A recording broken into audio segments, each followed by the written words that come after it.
जब मुझे अप्रोच किया था इस फ़िल्म के लिए विनय जी ने तो मैंने इनसे कहानी सुनी थी और इन्होंने पूरी कहानी मुझे डिटेल में सुनाई थी और मुझे कहानी बहुत अच्छी लगी थी। बहुत ही कॉम्पैक्ट कहानी है और बहुत डेफिनेट है इसकी अप्रोच कहानी की। और मुझे लगता है मैंने बिल्कुल भी समय नहीं लिया था इस बात को कहने के लिए कि yes I am doing this film. तो मुझे इनके साथ काम करके भी बहुत अच्छा लगा। फिल्म अच्छी बनी है बहुत और आई एम श्योर कि सबको बहुत बहुत पसंद आएगी। सर किरदार के बारे में कुछ बताएं, किस तरह का किरदार होगा? और ये किरदार है एक पंडित हैं ये और कृष्णा के भक्त हैं और ये इनकी काफ़ी तमन्ना थी कि वहाँ कश्मीर में उस समय जबकि ये कहानी है कोई कृष्ण का मंदिर नहीं था। तो इनकी ये तमन्ना थी कि इन्होंने मंदिर के लिए एक ज़मीन अलॉट कराई थी लेकिन वो ज़मीन इन्हें मिल नहीं पाई कभी भी। और उसके लिए इन्होंने सभी लोगों ने जो सोसाइटी के लोग थे जो चाहते थे कि मंदिर एक बने वहाँ पर, उन सभी ने पैसे भी इकट्ठे किए लेकिन वहाँ की जो गवर्नमेंट थी जो दूसरे लोगों को ज़्यादा सपोर्ट कर रही थी उन्होंने कभी ये होने नहीं दिया। और फाइनली बात यहाँ तक पहुँच जाती है कि जो पैसे जमा किए हैं या तो वो ज़ब्त हो जाएंगे या फिर ये है कि तुम ये पैसे ले लो। और पंडित जी बिल्कुल ख़िलाफ़ थे इस बात के कि नहीं, मंदिर की ज़मीन है तो मंदिर ही बनेगा, यहाँ मॉल कैसे बन जाएगा। जिस चीज़ के लिए अलॉट हुई है वो ज़मीन उसी पे वही बनना चाहिए। तो फाइनली इसको सॉल्व करने के लिए ये तय होता है कि बीच में क्रिकेट आती, क्योंकि पंडित जी के जो बेटे हैं जो ये दर्शील रोल कर रहे हैं ये सचिन को अपना आइडियल मानते हैं और हमेशा इनके दिमाग में सोते जागते सिर्फ सचिन सचिन सचिन रहता है। इनको क्रिकेट खेलने का बहुत शौक़ है और ये एक एकेडमी से भी एक एकेडमी भी है वहाँ पर। वो लोग भी क्रिकेट को बढ़ावा देना चाहते हैं और अंत में बात इस नतीजे पर पहुँचती है कि एक क्रिकेट मैच खेला जाए जो दर्शील की टीम यानी जिसकी तरफ पंडित जी हैं या और दूसरे सोसाइटी के लोग हैं और एक तरफ वो जो जो एकेडमी वाले लोग हैं जो कमर्शियल एकेडमी चलाते हैं, वो उसमें बहुत अच्छे अच्छे लड़के थे। मतलब उसमें ऐसे लड़के भी थे जो नेशनल्स खेल सकते थे या जो नेशनल्स में जा रहे थे। तो ये तय पाया जाता है कि इन दोनों का मैच करा दिया जाए और वो इसलिए मैच करा दिया जाए कि पंडित जी की टीम तो हार ही जाएगी, तो ना पैसे देने वापस पड़ेंगे और ना ज़मीन अलॉट होगी।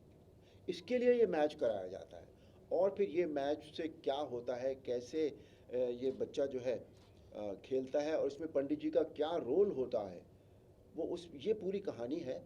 और फाइनली ये जो मैच जो है ये जीतते हैं और वहाँ मंदिर बनता है। दर्शन, आपसे जानना चाहूँगा कितनी गर्व की बात थी कि आप सर के साथ काम कर रहे थे और थोड़ा सा ब्रेक भी लिया था आपने, 2-3 म्यूजिक वीडियो की, और अब जो लगातार दूसरी फिल्म कर रहे हैं आप ये शूट, तो क्या कहना चाहेंगे? अगर थोड़ा सा बताएं उस बारे में और थोड़ा सा अगर किरदार के बारे में बात करें, कैसा एक्सपीरियंस रहा सर के साथ काम करने का? ये फिल्म क्रिकेट पर, बेसिक थीम इसकी क्रिकेट में है और वो मेरे लिए एक dream come true sort of था। माय फादर हैज़ बिन एक बहुत बड़े क्रिकेट फ़ैन। इनफैक्ट वो क्रिकेट खेलकर अपने कॉलेज के लिए बहुत सारे ट्रॉफीज़ भी जीते थे। उन्होंने मुझे ऐसे दिखाया था, ये तेरे अवार्ड्स और ये मेरे क्रिकेट के अवार्ड्स हैं। तो मुझे भी बहुत मन करता था एंड मुझे इनफैक्ट कुछ थोड़ा वक्त मिला था 6-8 महीने का कुछ ट्रेनिंग ज्वाइन करने का, लेकिन मैं वो कंप्लीट नहीं कर पाया क्योंकि मेरे दूसरे कमिटमेंट्स थे। तो वो ऐसा कहते हैं ना कि फिल्म के थ्रू कहीं ना कहीं तुम्हारे सपने तुम पूरे कर सकते हो। तो ये मुझे क्रिकेट खेलने का मौका मिला होकस मुकस में, और मैंने विनय पाजी को उन्होंने बोला इतना स्माइल क्यों कर रहा है, क्योंकि उन्होंने मुझे बताया कि क्रिकेट का है, तुझे कुछ नॉलेज है। तो मैंने बोला सर बस मुझे यही कर रहा था बहुत टाइम से। एंड इज़ लाइक बहुत ढेर सारा क्रिकेट खेलना है तुमको एंड ट्रेनिंग करनी पड़ेगी। तो आई वॉज इन वंडरलैंड, मुझे बहुत ज़्यादा मज़ा आया ये सब करने में। एंड सेट पर इनफैक्ट ऐसा होता था कि हम क्रिकेट खेलने में टाइम वेस्ट करना शुरू कर देते थे, क्रू वाले भी सब जुड़ जाते थे हमारे साथ। सो वो बहुत याद भी आती है उसकी कभी कभी कि यार सेट पर क्रिकेट खेला था, बहुत मज़ा आई थी। So overall it was a very memorable shoot.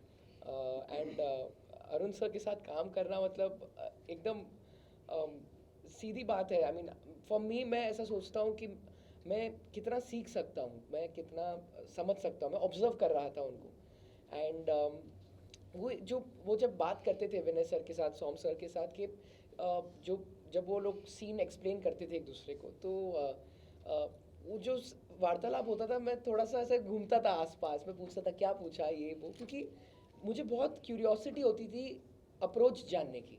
और वो सुनकर मैं बहुत फैसिनेट होता था कि इतना एक्सपीरियंस है सर के पास, मैं आई थिंक पैदा हुआ उसके बहुत साल पहले से वो काम कर रहे हैं, वो एक्टिंग कर रहे हैं. सो कैसे ये क्या मतलब किस तरीके से वो ये लाते हैं, ये सवाल आते कहाँ से है? You know it's just passion at the end of the day. And मैं बस वही सोचता था फिर हर रात घर जाकर आई टू बी लाइक यार इस यही टाइप की मेरी एक लेगेसी होनी चाहिए कि यही टाइप का मुझे इंस्पिरेशन मिलता था अरुण जी के साथ काम करके. एंड या ओवरऑल आई मीन ये फिल्म मेरा कैरेक्टर अर्जुन का है. मैं क्रिकेट का बहुत बड़ा फ़ैन हूँ. एंड जैसे अरुण जी का कैरेक्टर कृष्ण भगवान में मानता है तो मैं सचिन भगवान में मानता हूँ. मेरे लिए मेरी पूरी लाइफस्टाइल उनके आसपास मैंने डिज़ाइन की हुई है. जो चीज़ मुझे एक्चुअली बहुत अट्रैक्ट की इस कैरेक्टर की तरफ वो थी कि बहुत कम वो क्या होता है कि कभी कभी कम उम्र के लोग बड़े उम्र के लोग की सिचुएशन में फंस जाते हैं और उस टाइम पे बहुत सारी चीज़ें हो जाती है. कभी कभी तुम अटक जाते हो, फंस जाते हो, इमोशनली प्रॉब्लम हो जाता है और कभी कभी तुम अडेप्ट कर लेते हो. कभी कभी तुम डिसाइड करते हो कि मुझे सही चीज़ जो मेरे हिसाब से वो मुझे करनी चाहिए, जो तुम्हारे संस्कार है, जो भी है तुम्हारी लाइफ एक्सपीरियंसेस है. सो वो जो ट्रांसफॉर्मेशन जो एक आता है इस कैरेक्टर में वो मुझे बड़ा इंटरेस्टिंग लगा क्योंकि वो जब ट्रांसफॉर्मेशन आता है तो ये ऑडियंस को ऑटोमेटिकली समझाता है कि तुम चेंज कर सकते हो. It's never too late. आज तुम्हारी लाइफ में कुछ भी हो तुम अटकने मत जाओ, तुम्हारे चेंज करने की ताकत तुम्हारे अंदर ही है. तो यही इस फिल्म में था और वही उसी के कारण मुझे लगा कि यार इसका ये करने में मज़ा आएगा. एंड मैंने बस सर को यही कह रहा था कि अभी ऑलमोस्ट 1 साल होगा अभी हमें मिलकर, 1-1.5 साल I think. And here we are, film ready है एंड आप लोगों को दिखाने की बहुत ही एक्साइटमेंट है. आज के दौर में अरुण सर ऐसे कई फिल्में बन रही हैं जो सेंसिटिव होती हैं, सेंसिटिव इश्यूज होते हैं. लेकिन जब फिल्म प्रोजेक्ट्स होता है तो एक जो वर्ग होता है वो तो एंटरटेनमेंट फॉर्म के तौर पे देखता है फिल्म को, लेकिन एक दूसरा वर्ग होता है जो शायद ज़्यादा सीरियसली ले लेता है फिल्म मीडियम को. वो क्या कहना चाहेंगे कि कश्मीरी पंडित पे या कश्मीर पे बार बार फिल्में बन रही हैं, तो वो चीज़ कहाँ तक आप क्या कहेंगे इस चीज़ को लेकर? देखिए, जो हमारी ज़िंदगी में हो रहा होता है फिल्में उस पर बनती ज़रूर हैं. ऐसा नहीं है कि पहली बार हो रहा है. ये जो जो भी टॉपिक होता रहा है उस पर फिल्में बनती रही हैं. और ये जो टॉपिक है ये बहुत बड़ा है और बहुत बरसों से चला आ रहा है हमारे साथ. और इस दिशा में काम भी बहुत हो रहा है. वरना पहले ये जो भी कुछ हुआ है वो बहुत सालों से हो रहा था लेकिन फिल्में नहीं बनती थी. अब लोगों में कहने की हिम्मत भी आ गई है. लोग स्वीकारते हैं कि हाँ ये ऐसा हुआ है हमारे साथ और हम क्यों ना कहें जब हमारे साथ हुआ है. तो ये हिम्मत अपने आप में बहुत बड़ी चीज़ है. जैसे मीडिया में भी अगर आप देखें तो है ना, डिफरेंट तरह के से जो जर्नलिज्म था उसका स्टाइल बिल्कुल बदल गया है अभी. तो ऐसे फिल्में बनाने का भी स्टाइल बदल गया है. और तो और बल्कि मैं ये कहूँगा कि फिल्म देखने का भी स्टाइल बदल गया है. अब फिल्में एक सेंट्रल पॉइंट लेकर एक फिल्म बन जाती है. पहले की फिल्में जो थी वो इसमें 4 गाने होने चाहिए, 3 डांस होने चाहिए, एक कॉमेडियन तो ज़रूर होना चाहिए जो हर 6 सीन के बाद आना चाहिए. वो सब ख़त्म हो गया बिल्कुल भी. फिल्में अब सब्जेक्ट पे बन रही है ना. तो सब्जेक्ट ढूंढा नहीं जा रहा है कि इस पर एक ऐसी कमर्शियल टाइप की फिल्म बनाई. डायरेक्टर को अगर कोई अच्छा लगता है कि ये सेंट्रल पॉइंट है मेरी फिल्म का तो उस पर फिल्म बन जाती है. और ऐसा नहीं होता कि कश्मीर पे लोग ये सोचेंगे और कश्मीर पे बहुत फिल्में बन रही हैं तो ये नहीं हम देखेंगे. अब देखिए ये फिल्म ठीक है, कश्मीर का बैकग्राउंड है इसमें, ठीक है, लेकिन कोई पॉलिटिकल एजेंडा उस तरह का नहीं है. और इसके अगर आप पोस्टर्स देखेंगे तो इस पोस्टर्स जो है दूसरी कश्मीर पे जो फिल्में बनी है या जो बन रही उनसे बिल्कुल अलग हट कर है. जैसा इसमें कहा गया कि कृष्णा है, इसमें क्रिकेट है और कश्मीर है. तो इस तरह की फिल्म कश्मीर पर पहली बार बनी है जो इतनी ज़्यादा इमोशनल है, जिसमें पॉलिटिकल एजेंडा नहीं है, जिसमें कोई धर्म की बात नहीं कही गई, कोई मार काट की बात नहीं की गई है. एक लोगों का एक विश्वास है परमात्मा के प्रति, एक बच्चे का विश्वास है अपने क्रिकेट के प्रति, वो इसमें बेसिकली दिखाया गया है. और ये कि अगर हम सोच लेते हैं और हमें लगता है कि नहीं ये होना चाहिए, पॉजिटिव बात है समाज के लिए, तो हम क्यों ना करें उसको. वही बात है कि अपनी लगन जो है ना इंसान में वो ज़रूर होनी चाहिए, अपनी बात कहने का दम ज़रूर होना चाहिए. और इस फिल्म में वो बात बहुत अच्छी तरह से कन्वे की गई है. पर काफ़ी इंटरफेरेंस भी होता है, कोई प्रोजेक्ट होता है आज के ज़माने में, जो भी प्रोजेक्ट बनता है पॉलिटिकल इंटरफेरेंस होता है, रिलीजियस पॉइंट ऑफ व्यू से इंटरफेरेंस होता है लोगों का. तो वो इंटरफेरेंस कहाँ तक अफेक्ट करता है किसी प्रोजेक्ट को? वो करता है. इट डिपेंड्स ऑन आप क्या बनाना चाह रहे हैं, आप क्यों बनाना चाह रहे हैं. देखिए सबसे पहले ये भी ज़रूरी होता है कि हम ये यही पर्टिकुलर प्रोजेक्ट जो डायरेक्टर या प्रोड्यूसर्स होते हैं या जो राइटर्स होते हैं किसी प्रोजेक्ट के, वो क्यों इसको करना चाह रहे हैं। कई बार तो लोग चाहते हैं कि यार पॉलिटिकल इंटरफेरेंस होगा तो फिल्म जो है वो उसमें सुर्खियों में आ जाएगी, और एक बार सुर्खियों में आ गई तो ये गई और वो गई, फिल्म तो चलने वाली है। तो इट डिपेंड्स ऑन कि आपकी नीयत क्या है एक फ़िल्म के प्रति। आप सिर्फ पैसा कमाने के लिए फ़िल्म बना रहे हैं, आप एक अच्छी फ़िल्म बना रहे हैं, आप इसलिए फ़िल्म बना रहे हैं कि मैं समाज को कुछ दे सकूं, आप इसलिए फ़िल्म बना रहे हैं कि मेरा बहुत बड़ा नाम हो जाए, मैं बहुत बड़ा फ़िल्म मेकर बन जाऊं। इट डिपेंड्स ऑन कि आपका बेसिकली एम क्या है, तो उस पर डिपेंड करती हैं ये सारी चीज़ें। ऑल्सो सर, ऐसा बहुत कम टाइम होता है जब फिल्म में 2 डायरेक्टर्स देखने मिलते हैं, तो कैसे कोलैबोरेशन हुआ आप दोनों का, उस बारे में कुछ बताइए। और क्या मतलब ऑन सेट किस तरह से आप दोनों कोऑर्डिनेट करते थे, अगर उस बारे में भी कुछ बताना चाहे सर। विनय सर, सबसे पहले सौमित्रा जी को मैं मिला था एक शो के दौरान, एक शो मैंने बनाया था पहचान, उसके स्क्रीनिंग, हम जब स्क्रीनिंग कर रहे थे तो मुझे सौमित्रा जी मिले थे मेरे दोस्त के थ्रू। तो बड़ा इन्होंने जो काम किया है नसरुद्दीन शाह साहब के साथ, बहुत गहरा काम किया हुआ इन्होंने। तो हमारी बातचीत हुई, इन्होंने अपने प्रोजेक्ट के बारे में बताया, मगर तब मैं सिर्फ प्रोड्यूसर था, तब मैं डायरेक्शन का सोचता नहीं था उस टाइम पे। सीख रहा था भट्ट साहब के साथ बहुत देर से, पर कभी सोचा नहीं था किस तरह का काम करेंगे। डायरेक्टर की खोज हो रही थी, पर जिस भी डायरेक्टर को मिला कहीं ना कहीं वो जो एसेंस, जैसे अरुण सर ने बताया कि जो फिल्म का एसेंस होता है ना, जो जिस वजह से बनाई जाती है, वो कहीं भी अस्त व्यस्त हो रहा था। काफ़ी डायरेक्टर को जब मैं मिला, कहीं ना कहीं हर कोई आज की डेट में कमर्शियल एंगल और ये मुद्दा ढूंढता है जब आप कश्मीर बोलते हैं, मगर मेरी फिल्म की जो कहानी है वो कश्मीर में इसलिए है कि कश्मीर ही एक ऐसी जगह है जहाँ पे आई थिंक सचिन को लोग बोल सकते हैं कि ये गॉड ऑफ क्रिकेट नहीं है, Shoaib is better than Sachin. और पूरी इंडिया में मुझे लगता है कि तो एक रीज़न है कश्मीर में हमें कहानी को रखने का, और उस वजह से मैंने ये कहानी को सोचा।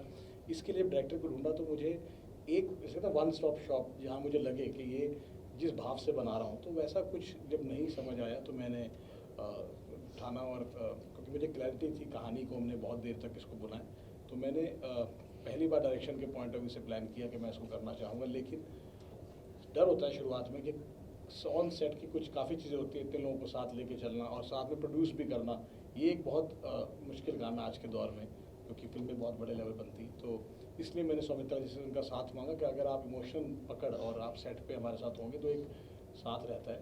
लेकिन ऐसा हुआ कि मुझे इतने अच्छे एक्टर मिले, जो मेरे दोनों कोर एक्टर थे वो इतने कमाल थे, मैं सच बोल रहा हूँ इसमें। मतलब आई वॉज अमेज्ड टू सी कि किस तरह आप एक कहानी देते हो किसी एक्टर को, और वो उसको, उस किरदार को 100 गुना ऊपर कर देता है। मेरी फिल्म में मैंने आई थिंक बहुत सारे नए लड़कों को डाल दिया। एक लड़का है इसमें कश्मीरी लड़का, जिसको आबिर जम्मू से, वहीं से आया, और वो मुझे चंडीगढ़ मिला एक एक्टिंग वर्कशॉप में। उसको पहले दिन से जब मैंने देखा एज ए एक्टर, मुझे इतना अच्छा लगा कि वो जो कैरेक्टर था वो मुझे लगा वही लड़का करेगा। उसकी पहली फिल्म है, लेकिन वो जब पर्दे पे आता है तो मुझे लगता है कि ये एक जीत है हमारी। वैसे ही एक और लड़का हमने चंडीगढ़ से लिया, एक सिख लड़का है करमन। तो मैं बोला नए लड़कों के साथ काम किया, जो मैंने वो एक्सपीरियंस प्लस जो इन लोगों का साथ था एक्सपीरियंस, इन लोगों ने कमाल किया। मतलब अरुण सर जब सेट पे आते थे, मैं हैरान हूँ कि आपका एक डायलॉग, एक अदा से एक कैरेक्टर से कितना बड़ा हो सकता है। अगर मैंने उसको एडिट में 10 बार देखा तो मेरे 10 बार आंसू आए, ऐसी पावरफुल परफॉर्मेंस उन्होंने दी। तो मेरे लिए बहुत आसान हो गया, मगर सौमित्रा जी का साथ देना, वहाँ खड़ा होना मेरे लिए बहुत अच्छा बात थी कि मेरे को इजी रहा, और इन्होंने बहुत अच्छी तरह मेरे साथ दिया और मेरी टीम को संभाला और सेट को संभाला। तो इनके साथ की वजह से आज ये फिल्म रेडी हुई है, और बहुत ही कमाल इमोशनल राइड आपको देखने को मिलेगी। इसमें सचमुच आपको कृष्णा, कश्मीर और क्रिकेट की झलक, ये किसी एजेंडा की वजह से तीनों नहीं आए, ये खुद आए, ऑर्गेनिकली कृष्ण जी लाए इसको। फिल्म में आपको ये सब कुछ देखने को मिलेगा, ये मेरा वादा है। सौमित्रा जी, आप क्या कहना चाहेंगे। एक लर्निंग एक्सपीरियंस था, 2 year work with Naseer sir, लेकिन कितना प्रेशर था, क्योंकि 2 डायरेक्टर्स थे और कहानी भी कश्मीर पे थी, तो उस चीज़ का कुछ प्रेशर था एज ए यंग डायरेक्टर, कुछ कहना चाहेंगे। प्रेशर तो नहीं है, मतलब हालांकि मैं कहूँगा ये मेरा प्रोफेशन है, तो उसकी पढ़ाई करी है और काम किया हुआ है, तो ये रोज़ का है। मतलब आपका सुबह उठो और काम करो, घर आ जाओ, वो वैसा चीज़ है। और ये, और हालांकि ये प्रेशर नहीं, और इजी हो जाता है कि आपका आधा बर्डन एक दूसरा डायरेक्टर के पास है और आधा बर्डन आपके पास है। तो मुझे लगता है फिल्म मेकिंग एक एक सरहद पे लड़ाई जैसी है कि एक सोल्जर चला जाए तो उसको बाद में देखो, आप पहले बचाओ, तो दूसरा सोल्जर वहाँ खड़ा हो जाता है। इन द सेम वे, चाहे वो आपके एडीज़ हों, चाहे वो कोई कॉस्ट्यूम डिपार्टमेंट हो या स्पॉट हो या प्रोडक्शन हो या एक्टर्स हों, मतलब A to Z हम सब आर्मी जैसे काम करते हैं सेट पे। उसके बाद जब आप फिल्म बाहर निकलती है और आप देखते हैं उसको, फर्स्ट कट देखते हैं या आप स्क्रीनिंग पे देखते हैं, तब आप ना वो सारी कहानी पीछे रखती है। हाँ, इस वक्त मैं ये कर रहा था, वैसा कर रहा था, अच्छा यहाँ पे नहीं, अच्छा यहाँ पे वो विनय पाजी वहाँ पे थे, ये मैंने किया था। तो वो एक तालमेल वाली बात है। मतलब आप जैसे लड्डू होते हैं ना, इंग्रेडिएंट्स मिलते हैं फिर जाके मिठास आती है। तो ये सेट भी मुझे ख्याल से ऐसा ही है। प्लस 2 जनरेशन्स हैं ऑब्वियसली, मतलब सर हैं, दर्शील है, सर हैं, मैं हूँ, ये जनरेशन गैप जो है वो पहली बार मुझे मौका मिला काम करने का। एंड टच वुड, लाइक मेरी जो पहली फिल्म से अभी तक मुझे सारे जो लेजेंडरी एक्टर्स हैं उन्हीं के साथ काम करने को मिला, चाहे वो नसीर साहब हों, पल्लवी जोशी मैम हो, महेश मांजरेकर सर हों, अरुण सर हैं, काफ़ी लोग। तो मेरे लिए ऐसा कुछ प्रेशर नहीं था, मेरे लिए बहुत ही ईजी था क्योंकि मेरे आने से पहले ही सब कुछ ऑलरेडी सेट था। तो फॉर मी इट्स लाइक कि जाना है, संभालना है और आना है। लेकिन ऐसा तो हुआ होगा ना कि ये सीन इस तरह से लेना, मतलब क्या डिस्कशन होता था, अगर उस बारे में कुछ शेयर करें विनय सर यहाँ पे। सब बेस्ट पार्ट है कि ईगो क्लैश नहीं होते थे। असल में आइडिया उन्हीं का है, विजन उन्हीं का है। मैं एक उस विजन को थोड़ा सा और प्रोमिनेंट करने के लिए था। और जब आप किसी और के विजन पे काम करते हो तो आपका ये एक मेरे हिसाब से कर्तव्य या धर्म, मैं समझता हूँ उस चीज़ को, कि उस पर आप खड़े उतरें। अब वो तो फिल्म देखने के बाद पता चलेगा, या आप सर ही बता पाएंगे कि आई डिड माई जॉब और नॉट।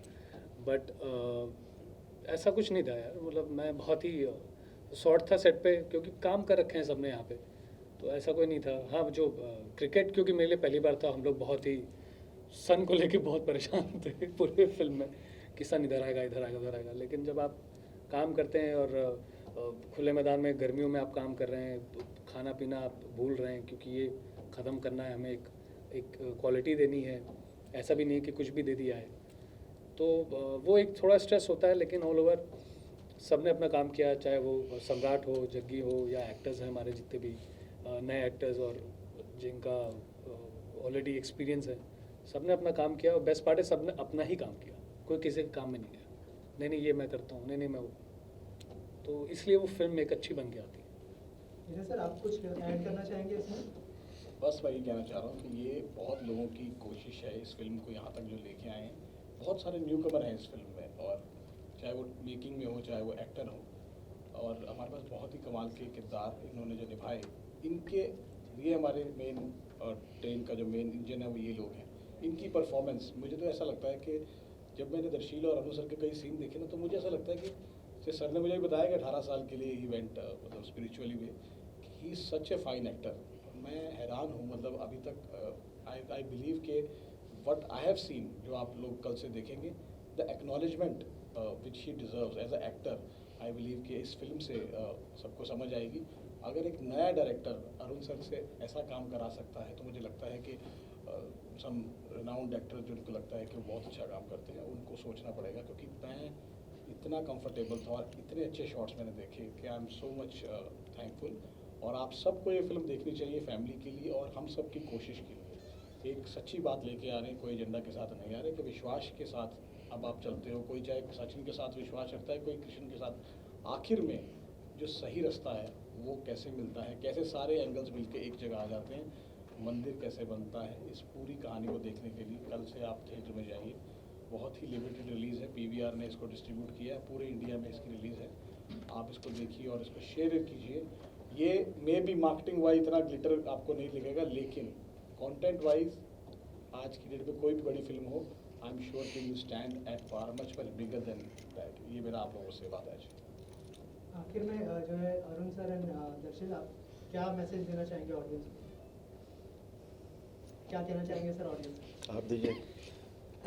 आई थिंक आप जब कोई फिल्म देखने जाते हो और आपको अगर वो पसंद आती है, वो आपकी फैमिली के साथ आप जुड़ना, आप वो एक्सपीरियंस करना चाहते हो, वो एक अच्छा क्वालिटी टाइम साथ में स्पेंड करने का मौका मिल जाता है। And I feel and when the film also has वो एलिमेंट्स जब होते फैमिली वाले, जैसे आपने अभी तक सुना होगा ओवरऑल कि ये फिल्म में सबके लिए सब कुछ कहीं ना कहीं है, रिलेशंस के बारे में। कहाँ हम जुड़ते हैं और कहाँ हम क्या करते हैं जुड़ने के बाद. You know like Vinay sir said recently कि कैसे करंटली सिनेरियो ऐसा हो गया है कि सब जुड़ नहीं रहे अभी, वो दरारें आ रही है हर जगह वगैरह पे ध्यान दिया जा रहा है. इस फिल्म में हम एक यूनिटी सॉर्ट ऑफ दिखाने की कोशिश कर रहे हैं. इसमें जो एक हमारे एक sort of negative character play कर रहे हैं सज्जाद दिलफरूज सर, जो एक एमएलए का कैरेक्टर प्ले कर रहे हैं, लेकिन वो भी आउटराइट विलन नहीं है. उनका भी कोई एक रीज़न है उसके पीछे. तो कैसे रियल लाइफ में सबका होता है कि तुमने अगर कुछ कर लिया लेकिन इसके कारण एक गलत इंसान बन गया, वो ऐसा नहीं होता है. वो एक सिचुएशन है, एक डिसीजन तुमने लिया और उसके बाद भी टाइम है तुम्हारे पास, तुम उसको भी और सुधार सकते हो. तो वो एक इम्प्रूवमेंट इंस्पायर करने के लिए हमने इस फिल्म को बनाया है. And I feel that specifically when you go with your family, specially with your father, अगर आप अपने पिताजी के साथ एक फिल्म देखने जाते हो तो आपको बहुत मज़ा आएगा. क्योंकि इसमें पहले ऐसे होता है कि यू आइडलाइज योर फादर जब आप छोटे होते हो, और फिर थोड़ा ऐसे रिबेलियस बन जाते हैं कि थोड़े अलग अलग पेजेस पे होते हैं. क्योंकि जैसे बताया इनका फेथ अलग है, मेरा फेथ अलग है इस फिल्म में, तो थोड़ी दरारें आती हैं. लेकिन फिर फॉर द ग्रेटर गुड जुड़ जाना, वो छोटी एज में आपको वो समझ आ जाता है कि यार एक फादर की एक्सपेक्टेशन होती है कि यार मेरा बेटा मुझे समझे, और एक बेटे की एक्सपेक्टेशन होती है एक फादर को सबका के सपोर्ट के लिए. तो वो उसको बहुत प्यार से विनय सर और सोम सर ने दिखाया इस फिल्म में. सो आई थिंक आइडियली ये बिल्कुल आप अपने पूरे फैमिली के साथ देख सकते हो. इसमें कोई ऐसे, बिकॉज इट्स कश्मीर, तो लोगों को डर रहता है कि यार इसमें वो वायलेंस वगैरह या ये सब डाल दिया रहेगा, तो वो सब तो नहीं है ज़रा भी, एक सेकंड का भी ऐसा कुछ नहीं है. It's all pure love and pure passion. Cricket है हमारे यहाँ पर, वर्ल्ड कप की हवा है, तो आपको भी कहीं ना कहीं एक रिलेट होगा. So I think it will be a good experience अगर आप जाते हो, और अगर आपको पसंद आती है आप प्लीज़ शेयर कीजिए सबके साथ. आनंद सर, आप कुछ कहना चाहेंगे ऑडियंस से? एक ऐसी फिल्म है जिसे हम अपने पूरे परिवार के साथ देख सकते हैं और एंजॉय कर सकते हैं. सबके लिए इसमें सब कुछ है, क्योंकि परिवार में कई लोग होते हैं, सबके मिजाज अलग अलग होते हैं, उनकी पसंद भी अलग अलग होती है. जैसे न्यूज़ के बारे में ही होता है कि कुछ सेलिब्रिटी न्यूज़ सुनना पसंद करते हैं, कुछ पॉलिटिकल न्यूज़ सुनना पसंद करते हैं, कुछ क्राइम न्यूज़ सुनना पसंद करते हैं. तो इस फिल्म में ओवरऑल परिवार के लिए, परिवार के साथ बैठकर आप आराम से ये फिल्म देख सकते हैं. अदरवाइज़ बड़ा मुश्किल हो जाता है आजकल, पूरे परिवार के साथ आप फिल्में नहीं देख पाते हैं. पहली बात तो ये बहुत अच्छी फिल्म है, बड़ी सधी हुई फिल्म है. किसी भी चीज़ को उस तरह से ग्लैमराइज ज़बरदस्ती करने की कोशिश नहीं की गई. जैसे कहानी बनती है, जैसे कैरेक्टर्स हैं, उसी तरह से एक मतलब आप अपने आप को आइडेंटिफाई कर पाएंगे हर कैरेक्टर के साथ. इसमें सबसे बड़ी बात यह है इस फिल्म में. अदरवाइज वो बिगर देन लाइफ वाले के जो कैरेक्टर्स हैं वो नहीं है. बिल्कुल हमारे और आपके जैसे कैरेक्टर्स हैं जो इनको हम आइडेंटिफाई कर पाएंगे. तो फिल्म सबको बहुत अच्छी लगेगी. और मैं फाइनली यही कहता हूँ कि भाई अगर आपको कोई चीज़ अच्छी लगती है तो वो थोड़ी बहुत कहीं ना कहीं आपके अंदर ज़रूर, आपके सबकॉन्शियस में अच्छी बातें हमेशा चली जाती हैं. So let it go inside, you love it. Thank you so much and all the best. Thank you.